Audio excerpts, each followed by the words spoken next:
And let me tell you the survival story of Morgan Metzer. It was on this early morning that a man named Rodney, who went by Rod, showed up at the home of his ex-wife, Morgan's house. He knocks on the door and he gets no response, so he starts circling around the house, heading towards the back of the house, but he stopped once he got to the back porch because that's where he found her. Morgan was lying there on her back porch, partially nude with her hands zip-tied behind her back and a pillowcase over her head. So obviously Rod ran to her, gave her aid, asked her what happened, and dialed 911. She said that she had woken up that night to find a masked intruder standing in her doorway. And this masked intruder beat her, like pistol whipped her, okay? Choked her more than once to the point of unconsciousness, sexually assaulted her, and threatened to kill not only her, but her husband as well. Who would have a reason to want to torment her in this way? Because the conclusion they came to was that Morgan's savior that night, her estranged husband, was actually also her attacker.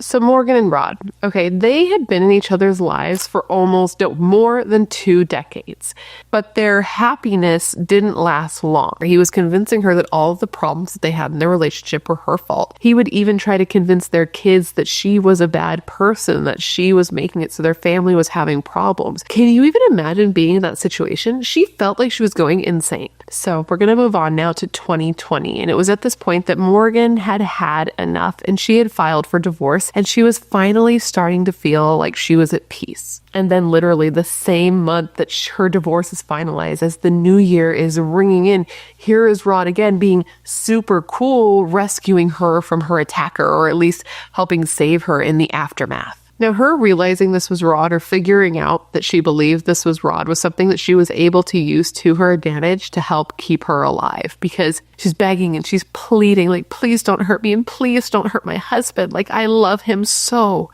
much.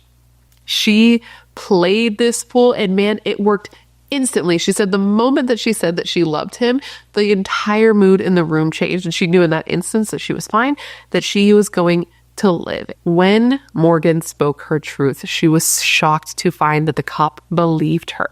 Rod pled guilty to 14 charges related to the attack on Morgan and the photos that were taken without her consent. So with that, Rod's going to be serving 25 years on a 70-year sentence, which essentially means when he is released in 25 years, he will have 45 years of probation. Do you think, given what Rod did, he was given enough time in prison?